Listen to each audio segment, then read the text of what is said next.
Article समाप्ति की ओर बढ़ रहा है। 3 क्वेश्चन, जैसा कि हर क्लास में आपसे पूछा जाता है, 3 questions.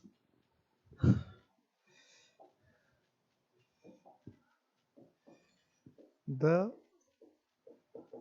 teacher repeatedly warned the students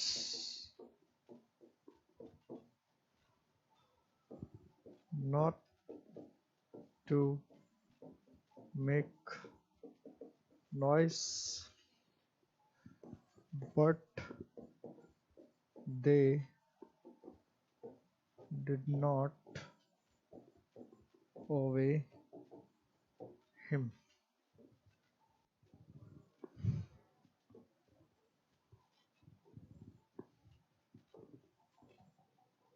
A, B, C और कोई गलती नहीं तो no error. Second, variety is spice of life. A, B, C और कोई गलती नहीं तो no error. Third, a first European sailor who came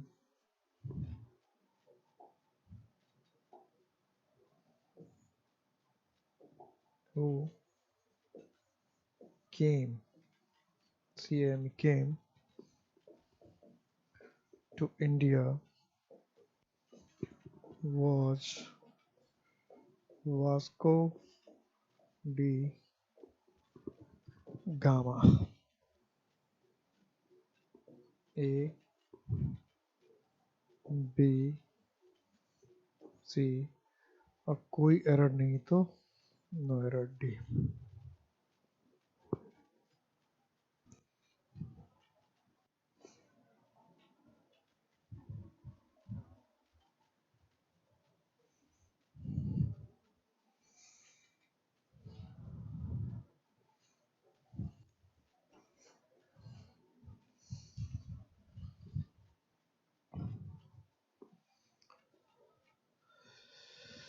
The teacher repeatedly warned the students not to make noise, but they did not obey him.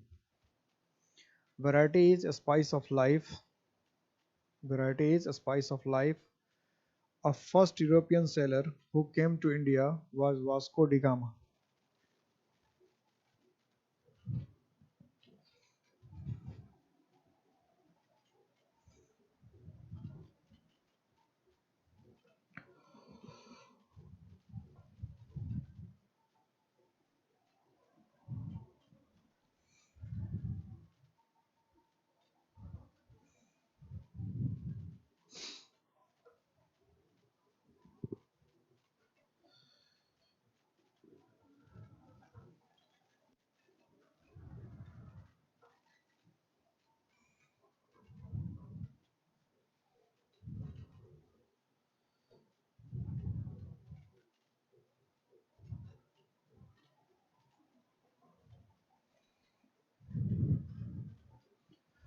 The teacher repeatedly warned.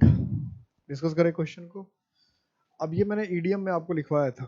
The teacher repeatedly warn the students. Teacher ने, देखिए teacher कोई particular दा लगा रहा, students भी अपने student को डांट रहे होंगे, द स्टूडेंट्स भी लगाया।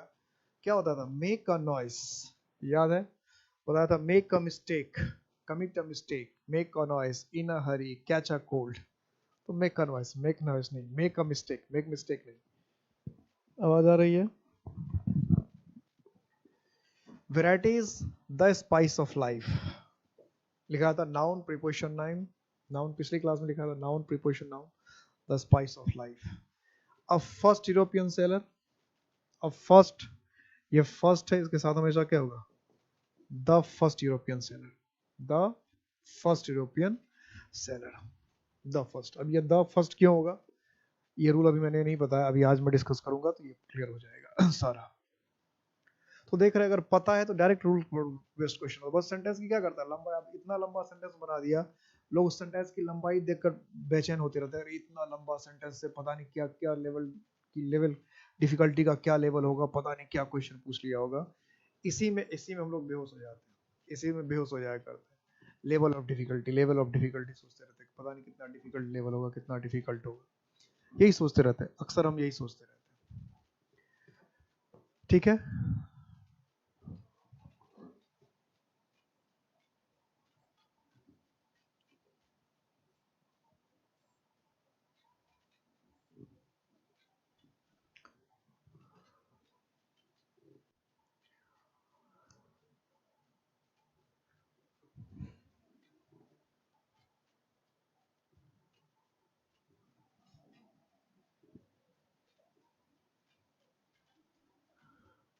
मैं देख रहा था कहीं धुंधला तो नहीं दिख रहा है कुछ पिक्चर विक्चर। ठीक है, तो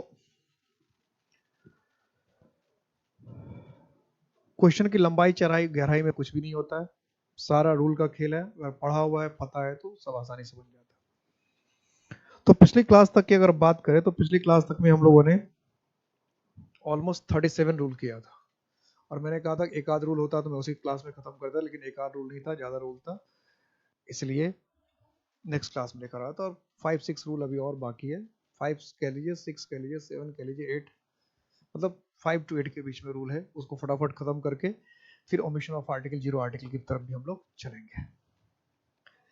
लिखते हैं 38 ही होगा ना, 38 38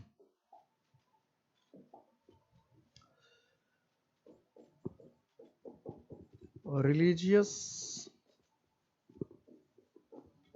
कम्युनिटी। अगर रिलीजियस कम्युनिटी हमको दिखाना है, मतलब धार्मिक संप्रदाय, किस धर्म के लोग, धार्मिक संप्रदाय कह सकते हैं आप, या धार्मिक समुदाय कह सकते हैं। तो धार्मिक संप्रदाय या धार्मिक समुदाय अगर हमें दिखाना है, धार्मिक संप्रदाय या धार्मिक समुदाय अगर हमको दिखाना है, तो धार्मिक संप्रदाय या धार्मिक समुदाय को दिखाने के लिए हम लोग द का इस्तेमाल करें। जैसे हमको कहना है हिंदूज, तो हम क्या कहेंगे, द हिंदूज। हमको कहना है द मुसलमान, तो द मुसलमान या द मुसलमान्स। या हमको कहना है द सिख, द सिख या द सिक्स ऐसे भी लगा सकते हैं। द बुद्धिस्ट, द बुद्धिस्ट या द बुद्धिस्ट्स। तो कोई भी अगर हमको संप्रदाय दिखाना होता है, धार्मिक संप्रदाय दिखाना होता है, समूह दिखाना पड़ता है, तो उसके साथ हम द लगा सकते हैं, एस भी लग सकता है इसमें। द हिंदूज या द हिंदू, द मुसलमान या द मुसलमान, द सिख या द सिक्स, द बुद्धिस्ट या द बुद्धिस्ट्स, एस भी लगा के बता सकते हैं। मतलब रिलीजियस कम्युनिटी दिखाने के लिए, धार्मिक संप्रदाय या समुदाय दिखाने के लिए द का इस्तेमाल करते हैं।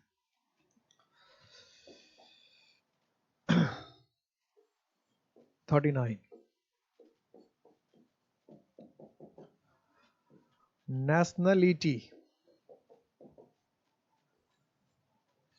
जो नेशनलिटी बताने वाले वर्ड होते हैं, नेशनलिटी राष्ट्रीयता बताने वाले शब्द, नेशनलिटी का मतलब क्या है, राष्ट्रीयता। ठीक है, रिलीजियस कम्युनिटी का मतलब क्या है, धार्मिक संप्रदाय। और ये क्या हुआ, राष्ट्रीयता।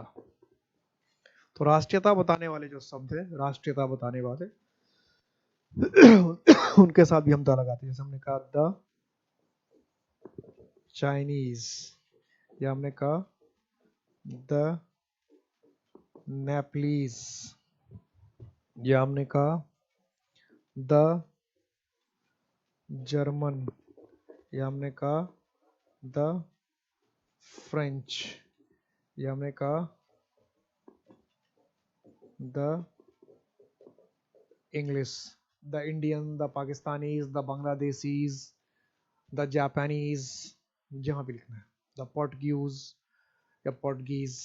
तो जितने भी नेशनलिटी बताने वाले वर्ड है, राष्ट्रीयता, चाइनीज चीनी, the Nepalese Nepali, the German Germany के लोग या जर्मन वासी, द फ्रेंच फ्रांस के लोग या फ्रांच वासी, द इंग्लिश अंग्रेज। तो जितने भी राष्ट्रीयता बताने वाले वर्ड हैं, तो राष्ट्रीयता बताने वाले वर्ड के साथ भी क्या कर सकते हैं, राष्ट्रीयता बताने वाले वर्ड के साथ भी हम द का इस्तेमाल करते हैं। 39 कंडीशन हुए अभी हैं, अभी और कंडीशन है 2-4, अब बस खत्म ही हो रहा है। नेक्स्ट आपने कुछ पढ़ा होगा प्रॉपर नाउन में।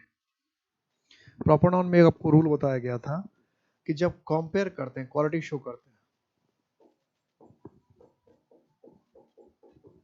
तो यहीं से रूल गया था, पढ़ा था प्रॉपर नाउन में, रूल यहीं से गया था। प्रॉपर नाउन क्या करते थे, टू शो क्वालिटी, किसी का क्वालिटी या किसी का रैंक एटसेट्रा अगर दिखाना है, यानी किसी को अगर हमें किसी के जैसा दिखाना, किसी के इक्वल दिखाना है रैंक में, तो दा लगाते थे, इसे लिखाते थे ना, कालिदास इज कॉल्ड द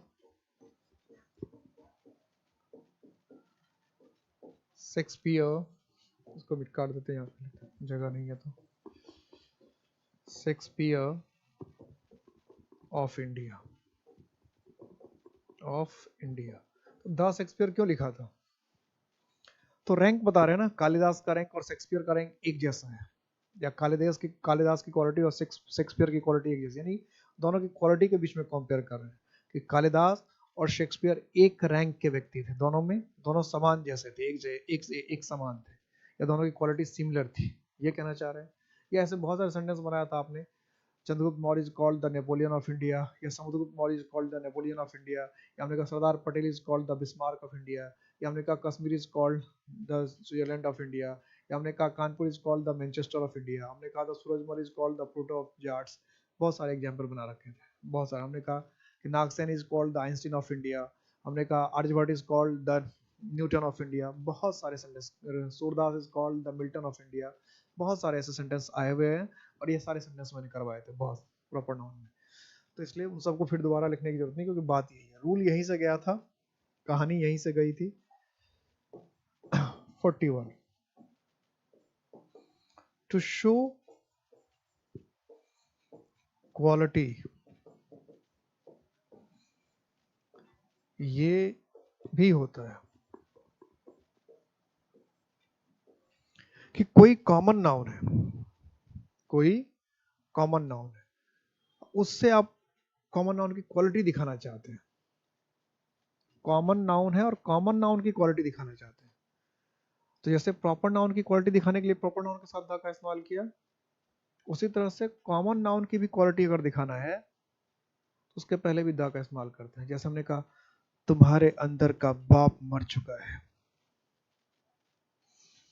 कहाँ है तुम्हारे अंदर की औरत, तुम्हारे अंदर की बीवी मर चुकी है, क्या उसके अंदर का शैतान जग रहा है, क्या उसके अंदर का बाप मर चुका है, क्या तुम्हारे अंदर का भाई तो कहीं है नहीं, तुम्हारे अंदर की बहन कहाँ है, बहन, अपनी अंदर की बहन को जिंदा करो।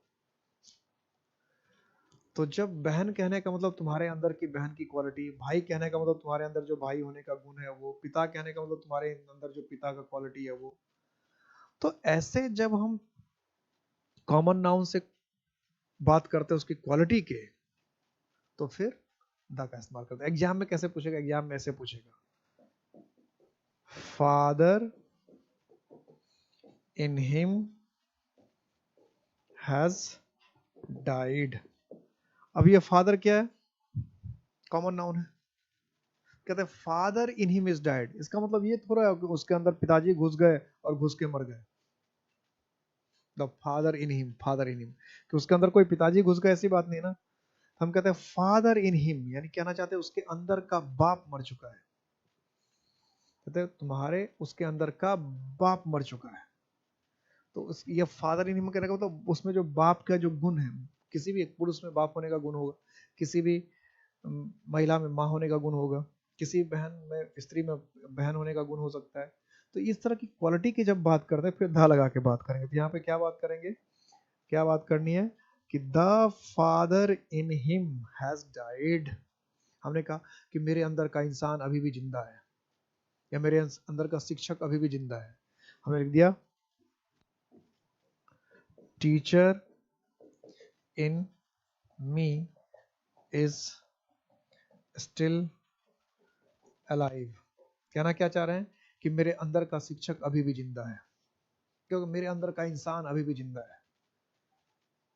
मेरे अंदर का इंसान, मेरे अंदर में शैतान अभी भी जिंदा है। मेरे अंदर में शैतान अभी भी, तो कुछ भी बोल सकते हैं, इंसान अभी भी जिंदा है, शैतान अभी भी जिंदा है, कुछ भी कर सकते, जो भी करना है। तो मान लो हमको कहना है टीचर इन मी, कि मेरे अंदर का टीचर, तो हमने क्या द टीचर इन मी, क्या होना चाहिए, द टीचर इन मी। हमें कहना कि मेरे अंदर का इंसान, तो क्या लिखें, द मैन इन मी। कहना कि मेरे अंदर का माँ, तो क्या कहें, द मदर इन मी। हमने कहा मेरे अंदर का शैतान, तो क्या द डेविल इन मी। शैतान का क्या होता है, डेविल, तो क्या होगा, the devil in me, the demon in me. तो जैसे आप कहते हैं the father in you, the brother in you, the sister in you, the wife in, the wife in her has died, कहता उसके अंदर की पत्नी मर चुकी है। कहता mother in her is still living, तो उसके अंदर की माँ जो है अभी भी जिंदा, अभी भी जी रही है। तो ऐसे बहुत बार सेंटेंस आया, ये सेंटेंस भी कई बार आ चुका है, सेंटेंस बार बार पूछता रहता है। तो अगर किसी कॉमन नाउन से अगर उसकी क्वालिटी की बात करें, किसी कॉमन नाउन से उसकी क्वालिटी की बात करें, तो उसके पहले हम द लगाते हैं। मैंने कहा था 6-7 रूल है, देखिए 4 हो गया, 4 हो गया, अभी और बाकी है बात है, अभी और बाकी बात है। ये क्लियर हो गया, ये बार बार पूछेगा, ये बहुत इंपॉर्टेंट, ये जो है ये फंसाने वाला रूल है, कई बार पूछ चुका है। क्योंकि ये सब रूल तो मैंने पहले से बता रखा है, इंपॉर्टेंट है, ये अभी आया था, तो इस पर ध्यान दीजिएगा, इससे कई बार क्वेश्चन पूछता है, और इसमें बहुत सारे लोग क्लीन बोल्ड हो जाते हैं, पता नहीं कर पाते, क्या उनको लगता है क्या एरर है, पता नहीं चलता है। नेक्स्ट, जो ऑर्डिनल एडजेक्टिव होती है, the plus ordinal adjective plus noun. अब ऑर्डिनल एडजेक्टिव तो एडजेक्टिव जाके पढ़ेंगे तभी पता चलेगा, लेकिन अभी जानने के लिए जान लीजिए कि ऑर्डिनल किसको कहते हैं। ऑर्डिनल का मतलब ऐसे लिखते हैं, first, second, third, fourth, fifth, ऐसे लिखते जाइए, etcetera. 6th 7th 8th 9th 10th 11th 12th 13th 14th 15th 16th 21st 22 23rd 24th 30th 31st 38th 40 48th 41 41st 42 42nd 43 44, ऐसे जो करेंगे 44th, ये सब आपका ऑर्डिनल है, ठीक है।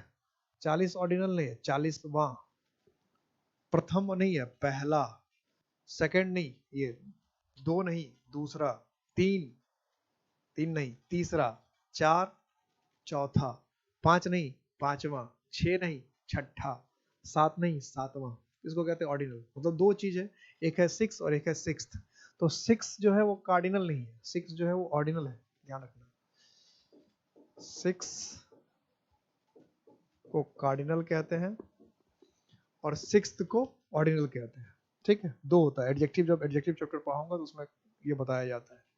तो 6 हो गया, 1 हो गया कार्डिनल और फर्स्ट हो गया ऑर्डिनल, 2 हो गया कार्डिनल और सेकंड हो गया ऑर्डिनल, 3 हो गया कार्डिनल और थर्ड हो गया ऑर्डिनल, 4 हो गया कार्डिनल और फोर्थ हो गया ऑर्डिनल, 5 हो गया कार्डिनल, फिफ्थ हो गया ऑर्डिनल, 6 हो गया कार्डिनल, सिक्स्थ हो गया ऑर्डिनल, 7 हो गया कार्डिनल। यानी एडजेक्टिव दो तरह के होते हैं, कार्डिनल एक ऑर्डिनल। जैसे हिंदी में कह रहे 6 छठा, 5 पांचवा, 7 सातवां। तो 7 6 5 ये सब क्या है, कार्डिनल है। 7वां, छठा, 5वां, 8वां, 10वां, ये सब क्या ऑर्डिनल है। तो ऑर्डिनल के बाद अगर नाउन आता है तो दा लगाना जरूरी है। तो आपको जैसे लिखेगा एग्जाम में, क्या लिखे, जैसे अभी लिखे फर्स्ट, ये तो हो गया। अब एग्जाम में क्या करता है, क्वेश्चन क्या आएगा, ऐसे लिख दिया, he was first boy to attend the class. He was first boy to attend the class. He was first boy, ये फर्स्ट हो गया क्या, ऑर्डिनल। उसके बाद बॉय क्या हो गया, नाउन। तो ऑर्डिनल है, ऑर्डिनल के बाद नाउन है, ऑर्डिनल है और ऑर्डिनल के बाद नाउन है। तो अब क्या लगाना पड़ेगा, the first boy, the first boy, the second boy. हमने कहा I have completed second chapter, I have completed second chapter, I have completed second chapter. ये भी क्या हो गया, गलत हो गया। सेकेंड हो गया, ऑर्डिनल हो गया, चैप्टर हो गया, नाउन हो गया, तब क्या लिखना पड़ेगा, I have completed the second chapter, I have completed the second chapter.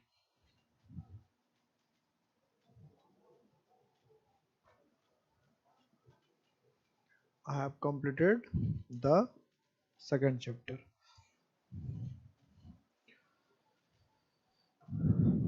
ठीक है, I have completed the second chapter. सिर्फ second chapter नहीं, the second chapter. I have completed the second chapter. I have completed the second chapter. ठीक है, तो जितने भी ordinal adjective हैं सबके साथ क्या करना है, द लगाना। जितने भी ऑर्डिनल एडजेक्टिव हैं सबके साथ द लगेगा। जितने भी ऑर्डिनल एडजेक्टिव हैं सबके साथ द लगेगा। ये कौन सा रूल था, 41, ये तो था 42। नेक्स्ट 43।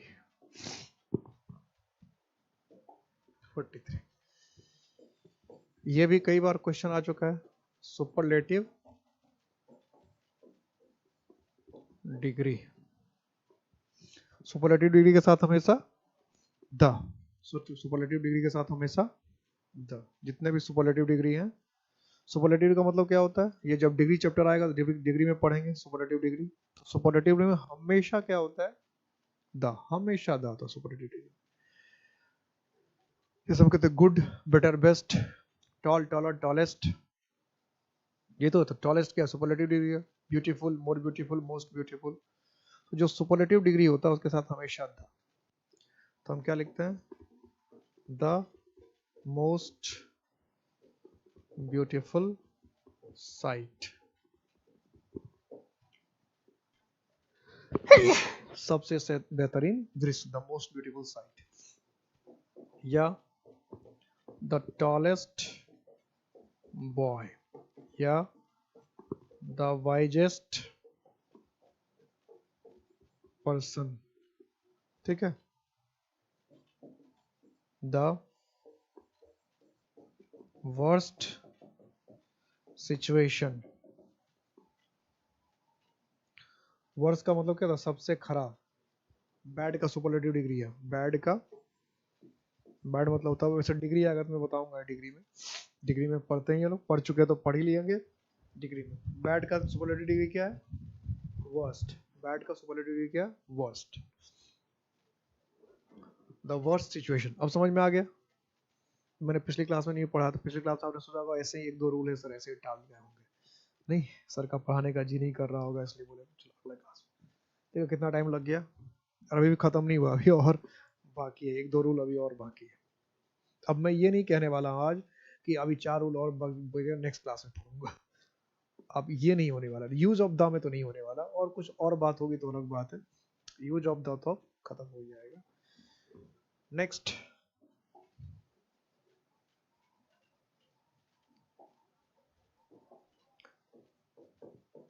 44, ये था सुपरलेटिव डिग्री। सुपरलेटिव के साथ द क्या इस्तेमाल किया। इसके बाद एक कंडीशन होता है पैरेलल इंक्रीज और पैरेलल डिक्रीज। क्या होता है, पैरेलल इंक्रीज या डिक्रीज, पैरेलल इंक्रीज या डिक्रीज। तो पैरेलल इंक्रीज डिक्रीज का मतलब क्या होता है कि अगर एक चीज बढ़ रहा है तो साथ साथ दूसरा भी बढ़ रहा है, या एक चीज घट रहा है उसके साथ साथ दूसरा भी घट रहा है, इसको कहता है पैरेलल इंक्रीज या डिक्रीज। इसका भी इस्तेमाल जनरली कॉम्परेटिव डिग्री में ज्यादा होता है, कॉम्परेटिव डिग्री में। तो इसका रूल ये होता है कि जितने भी पैरेलल का मतलब क्या, समानांतर, इंक्रीज का मतलब बढ़ना, तो समानांतर घटना बढ़ना क्या होगा कि एक घट रहा है तो दूसरा भी समानांतर तभी होगा ना जब दोनों साथ साथ होगा। तो एक घटेगा दूसरा भी घट रहा है, एक बढ़ रहा है दूसरा भी बढ़ रहा है, ठीक है, इसको कहते हैं पैरेलल इंक्रीज। तो इसमें जनरली कॉम्पैरेटिव डिग्री का इस्तेमाल होता है। तो कहता है कि जितना भी इसमें कॉम्पैरेटिव हो, जितने भी कॉम्पैरेटिव डिग्री, जनरली इसमें दो कॉम्पैरेटिव डिग्री का इस्तेमाल एक साथ होता है, दो कॉम्पैरेटिव डिग्री का इस्तेमाल एक साथ होता है। तो हर कॉम्पैरेटिव डिग्री के पहले द प्लस कॉम्पैरेटिव डिग्री, जितने भी कॉम्पैरेटिव डिग्री है सबके साथ द, इसमें जितने भी कॉम्पैरेटिव सबके साथ। इसको एग्जांपल में कैसे लिखेंगे, जैसे कहते हैं जैसे जैसे तुम ऊपर बढ़ोगे तापमान घटता जाता है, या जैसे जैसे हम ऊपर जाते हैं ठंड महसूस होते लगती है, या जितना तुम पढ़ोगे उतना भूलोगे, या जितना तुम कमाओगे उतना ही खर्च करोगे। तो ये पैरेलल इंक्रीज होगा। कोई कहेगा जितना तुम बड़े होते जा रहे हो उतने तुम बेवकूफ होते जा रहे हो, कोई कहेगा जितने तुम बड़े होते जा रहे हो उतने समझदार होते जा रहे हो। तो इसी को कहते हैं पैरेलल इंक्रीज और डिक्रीज, पैरेलल इंक्रीज और डिक्रीज, पैरेलल इंक्रीज और डिक्रीज। तो दोनों ही कॉम्पैरेटिव डिग्री के पहले दा लगाना होगा। तो क्या करेगा एग्जाम में, एक को छोड़ देगा, लिख देगा the higher you go colder you feel, कहीं से एक छोड़ देगा। अब ये हायर क्या होगा, ई आर लगा, ये कॉम्पैरेटिव डिग्री हो गया। कोल्डर क्या होगा, कॉम्पैरेटिव डिग्री हो गया। तब कहना चाहते हैं जितने तुम ऊंचे जाओगे उतनी ही तुम्हें ठंड महसूस होगी, जितने जितने ऊंचाई की तरफ बढ़ते जाओगे उतनी ही ठंड महसूस होगी, यही तो कहना चाह रहा है। तो ये क्या करे, जितनी भी कॉम्पैरेटिव डिग्री होती है सबके साथ दा लगाना पड़ता है। इस कॉम्पैरेटिव के साथ आपने दा लगाया, लेकिन इस कॉम्पैरेटिव को छोड़ दिया, इसलिए क्या हो गया, गलत हो गया। किसी ने कहा तुम मुझसे जितना नफरत करते हो मैं तुमसे उतना प्यार करता हूं। तुमने कहा more you hate me the more I love you, जितनी ही तुम मुझसे नफरत करते हो मैं तुमसे उतना ही मोहब्बत करता हूं। अब जब ये एग्जाम में आता है ना तो लोग क्या करते हैं, इस मोर का भी दा हटा देते हैं, कहते हैं शुरू वाले मोर के साथ दा है नहीं, चलो इस मोर का भी दा हटा दो, इस मोर के साथ दा क्या करेगा, जबकि उल्टी बात है। ये मोर तो ठीक ही ठीक है, हमें क्या करना था, द मोर यहां लगाना था कि the more you hate me the more I love you, the more you hate me the more I love you. तो इस तरह का जो पैरेलल इंक्रीज डिक्रीज है, या तो इंक्रीज होता है डिक्रीज होता है, कुछ भी होता है समानांतर, एक जितना हो रहा है दूसरा उतना भी हो रहा है, चाहे वो इंक्रीज में हो चाहे वो डिक्रीज में हो। या फिर दूसरा ध्यान रखेंगे ये कॉम्परेटिव प्लस इस तरह से जब पैरेललिज्म में कॉम्परेटिव का इस्तेमाल हो तो दोनों कॉम्परेटिव के साथ दा का इस्तेमाल होना चाहिए, दोनों ही कॉम्परेटिव के साथ दा का इस्तेमाल होना, जो भी कितने भी कॉम्परेटिव का इस्तेमाल कर रहे हैं सबके साथ क्या होना चाहिए, दा का इस्तेमाल होना चाहिए, जितने भी कॉम्परेटिव का इस्तेमाल किया जा रहा है। ठीक है, जितने भी कॉम्परेटिव का इस्तेमाल किया जा रहा है सबके साथ दा का इस्तेमाल होना चाहिए। ठीक है, कितने रूल हो गए, 44 45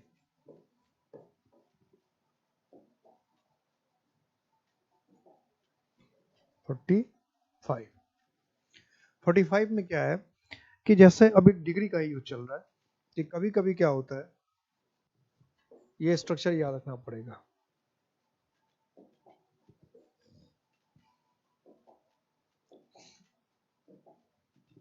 the plus comparative degree plus of the two,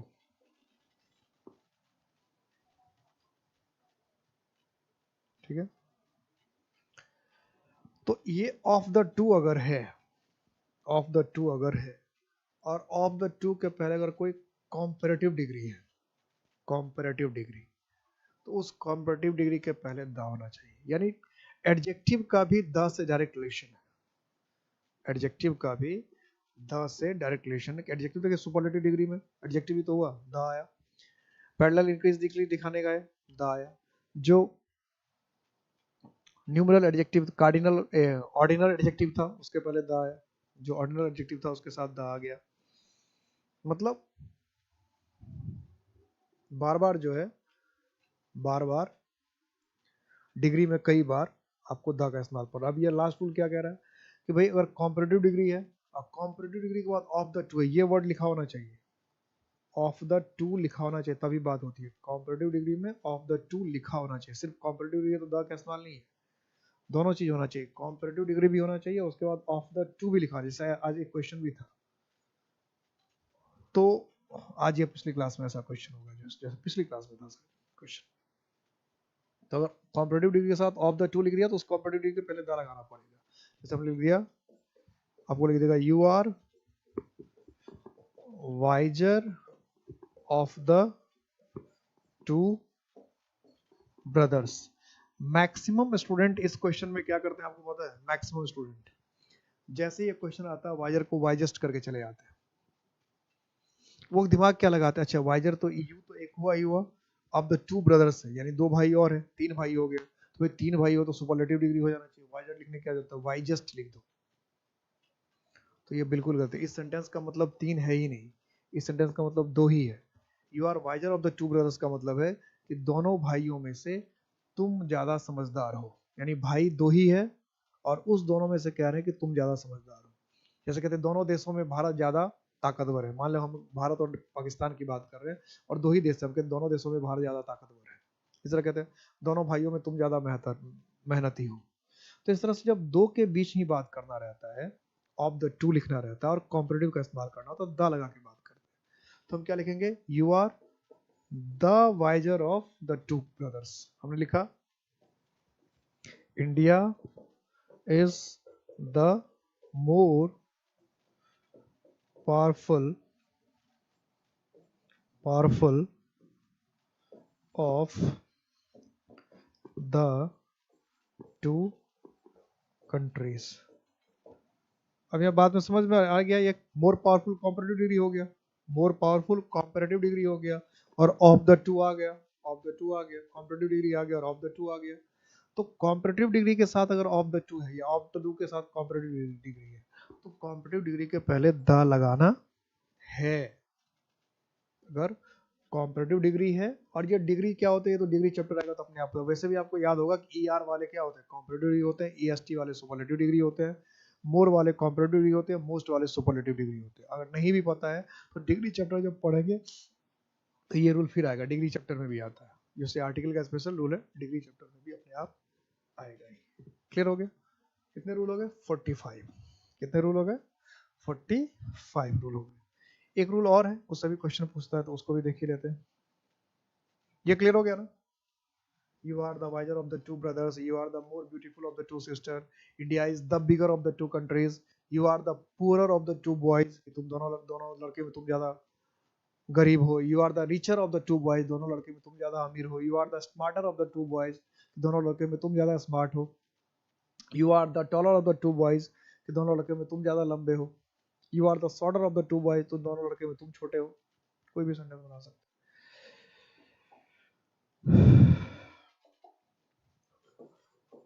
46 ही था ना कि 47 था? 46 क्या होता है, कभी कभी क्या है, कुछ adjective the plus adjective, the plus adjective, ये द प्लस एडजेक्टिव जो है कभी कभी क्या आता है, ऑल के लिए आ जाता है। किसके लिए? ऑल। और ये जो एडजेक्टिव होता है, ये एडजेक्टिव खास करके एडजेक्टिव ऑफ क्वालिटी बताने वाले एडजेक्टिव होते हैं, क्वालिटी बताने वाले एडजेक्टिव होते हैं, एडजेक्टिव ऑफ क्वालिटी ज्यादा होता है इसमें। तो एडजेक्टिव ऑफ क्वालिटी जो है उसके साथ कभी कभी द लगने पर क्या हो जाता है, ऑल। ऑल, और वो क्या आ जाता है, पीपल या ऐसे ही से पीपल या थिंग, ऑल थिंग्स के सेंस में आता है, ऑल पीपल के सेंस में आ जाता है। यानी एक तरह से ये क्या हो जाता है, प्लूरल नाउन की तरह ट्रीट करने लगता है, इसलिए जनरली इसके साथ प्लूरल वर्ब भी आता है। ये आपको कई बुक में सिंटैक्स चैप्टर में भी पढ़ाया जाता है, रूल यहीं का है, सिंटैक्स चैप्टर में पढ़ाया जाता है, लेकिन रूल यहीं का है कि कुछ एडजेक्टिव के साथ द लगने पर, वो खास करके एडजेक्टिव ऑफ क्वालिटी, विशेषता बताने वाले एडजेक्टिव होते हैं, वो ऑल की बात करने लगता है, ऑल का मतलब ऑल पीपल की बात करने पड़ता है, और पीपल क्या है, प्लूरल नाउन है, यानी द प्लस एडजेक्टिव लिख लेने से वो लगभग क्या हो जाता है, प्लूरल नाउन की तरह हो जाता है, और इसलिए उसके साथ वर्ब क्या होता है, प्लूरल होता है। जैसे द रिच, द रिच कहने का मतलब हो जाएगा जितने भी अमीर लोग हैं सभी, लिखते जाएगा इसका हिंदी। द पुअर कहने का मतलब हो गया दुनिया में जितने भी गरीब लोग हैं सभी। द रिच कहने का मतलब सिर्फ द रिच का, और देखिए मीनिंग कितना लंबा है, दुनिया में जितने अमीर हैं सभी। द पुअर कहने का मतलब होगा दुनिया में जितने गरीब लोग हैं सभी, जो भी जहां भी गरीब है सभी। द ओल्ड कहने का मतलब होगा दुनिया में जो भी बूढ़े हैं, जहां भी बूढ़े हैं सभी। द यंग कहने का मतलब है दुनिया के सभी जवान लोग। द ब्लाइंड कहने का मतलब हो जाएगा दुनिया के सभी अंधे लोग। द डीफ कहने का मतलब हो जाएगा दुनिया के सभी बहरे लोग।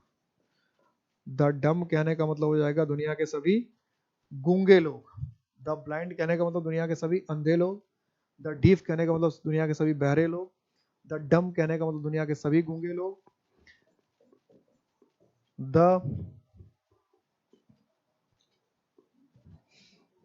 वीक कहने का मतलब होगा दुनिया के सभी कमजोर लोग।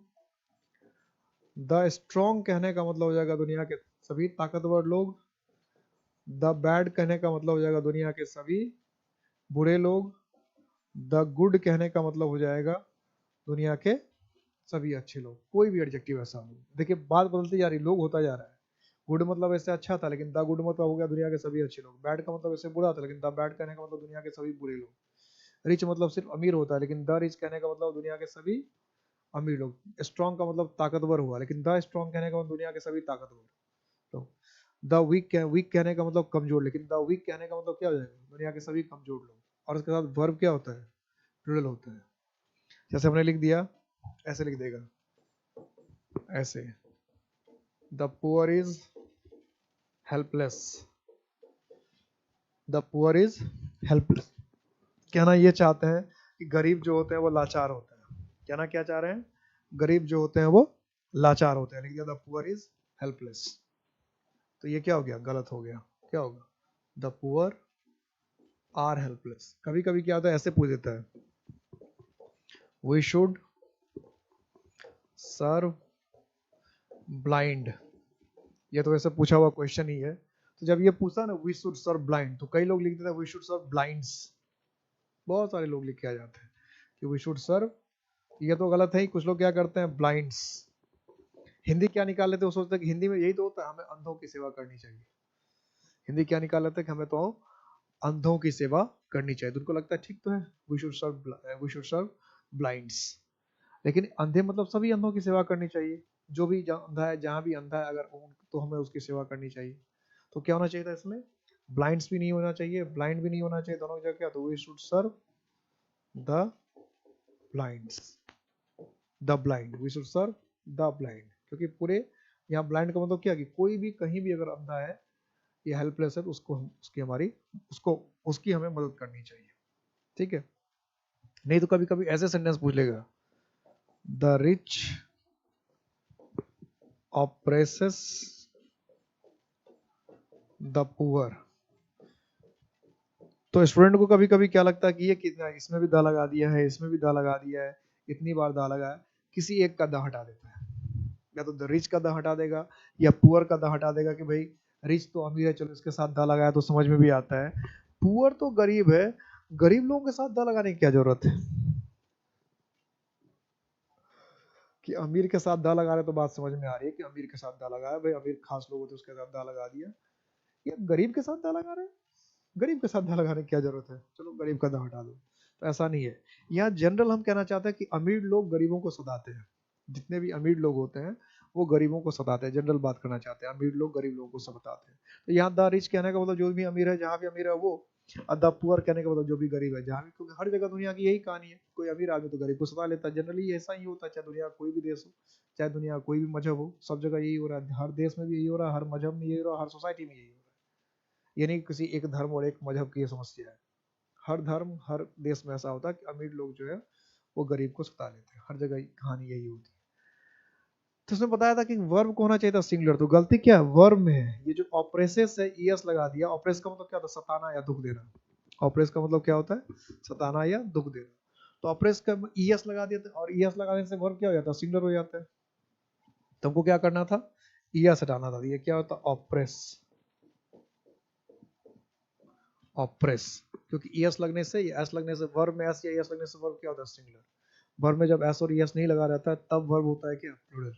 नाउन में उल्टी बात है, नाउन में एस और ईएस लगता है तो नाउन क्या होता है, सिंगुलर होता है, सॉरी प्लूरल होता है। नाउन में एस और ईएस लगता है तो नाउन प्लूरल होता है, और नाउन में जनरली एस और ईएस नहीं लगा तो नाउन क्या है, सिंगुलर है। लेकिन वर्ब में रिवर्स होता है, वर्ब में अगर एस और ईएस लग गया एक्स्ट्रा अलग से तो वो सिंगुलर हो जाता है, और वर्ब में अगर अलग से एक्स्ट्रा एस और ईएस नहीं लगा तो वर्ब क्या है, सिंगुलर है, सॉरी प्लूरल। वर्ब में एक्स्ट्रा एस और ईएस लग गया तो वर्ब क्या है, सिंगुलर है। और वर्ब में अगर एस और ईएस नहीं लगा हुआ है तो वो क्या है, प्लूरल है। तो इसमें क्या लिखा था रूल, प्लूरल होना चाहिए, लिखा था ना कि द प्लस एडजेक्टिव, एडजेक्टिव खास करके क्वालिटी बताने वाला, विशेषता बताने वाला, तो उसके साथ वर्ब क्या होता है, प्लूरल होता है, लिख रखा होगा। देखो प्लूरल वर्ब, पीवी लिखा है, पीवी का मतलब क्या, प्लूरल वर्ब, ये शॉर्ट में लिखा है प्लूरल वर्ब। फुल फॉर्म करेंगे तो क्या हो जाएगा, प्लूरल वर्ब। क्लियर है। तो ये थी यूज ऑफ द की कहानी। टोटल 46 रूल हो गए आपके यूज ऑफ द में। अब हमें देखना है omission of articles, zero articles, एक दो क्लास उसमें लगता है, यानी अब आपका आर्टिकल जो है समाप्ति पर, जीरो आर्टिकल्स वो भी पढ़ना जरूरी होता है, बिना उसके काम नहीं चले, क्योंकि बहुत सारे क्वेश्चन जीरो आर्टिकल से आते हैं। अब आर्टिकल आपको समझ में आ कितना इंपॉर्टेंट चैप्टर, इससे कितने क्वेश्चन बन सकता है, अगर बनाया जाए तो एक आर्टिकल चैप्टर से कितने क्वेश्चन बन सकते हैं। अब हमें देखना है बेसिकली जीरो आर्टिकल्स या ओमिशन ऑफ आर्टिकल्स, कि किस किस कंडीशन में नॉर्मली आर्टिकल नहीं। अभी तक हम वो ये देख रहे थे कि किस कंडीशन में ए लगाना चाहिए, किस कंडीशन में एन लगाना चाहिए, किस कंडीशन में द लगाना है, इतने सारे कंडीशन थे आर्टिकल लगाने के। अब हमें देखना है कुछ कंडीशन जहां आर्टिकल हमें नहीं लगाना चाहिए, और इन जगह पे अगर हम आर्टिकल लगा देते तो सेंटेंस गलत हो जाता था। अभी तक हम जो पढ़ रहे हैं अगर इसमें इस जगह पे अगर आर्टिकल छूट गया तो सेंटेंस गलत हो जाएगा, और अब जो हम पढ़ने जा रहे हैं उसमें अगर हमने आर्टिकल लगा दिया तो गलत होगा। अभी तक जितने कंडीशंस थे इसमें से आर्टिकल अगर छूट गया, जहां ए वाला था छूट गया तो गलत हो जाएगा, एन वाले में छूट गया गलत हो गया, द वाले में छूट गया गलत, छूट गया तो गलत होगा। और अब वो पढ़ने जा रहे हैं जहां पे आर्टिकल नहीं लगाना है, यानी इन कंडीशंस में अगर आपने आर्टिकल लगा दिया, अब जो आने वाला कंडीशन है तो गलत हो जाएगा।